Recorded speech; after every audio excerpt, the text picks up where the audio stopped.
Hello guys, আসসালামু আলাইকুম। Welcome to my channel another brand new blog. তো আমি আছি বাংলাদেশের পাহাড়ের সাম্রাজ্য সিলেট এবং ঘুরে বেড়াচ্ছি উতমাকান্দি, জাফলং এবং চায়ের বাগান। আজকে আসছি যে জায়গাটা, এইবার একবার দেখান। যখন একটা পাথর অনেক দিন থাকে তখন কিন্তু এই যে এরকম রূপ ধারণ করে, এই যে ঠিক এরকম, সেরকমই লাগতেছে। কারো কাছ থেকে দেখলে বুঝতে পারবেন পাথরটা কিন্তু এই যে কালো।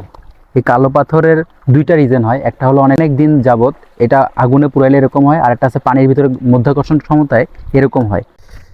এই যে এই পাথরটা মনে হয় ভাঙা হয়েছিল, এই পাথরটা মনে হয় ভাঙা হয়েছিল। এই যে ভিতরে ইয়েটা দেখেন, এই যে, তারপরে যে ওখানে একটা পাথর আছে কালো একদম পুরা।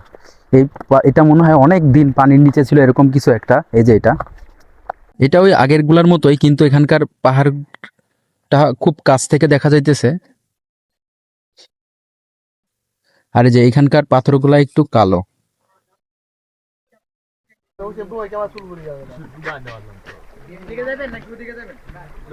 নিচে লাফতেছি দাঁড়াও।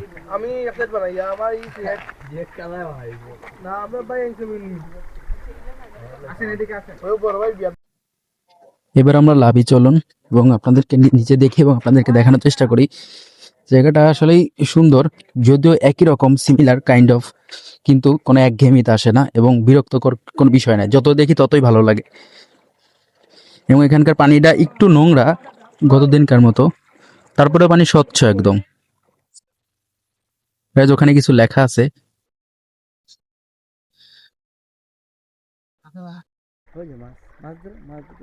কই?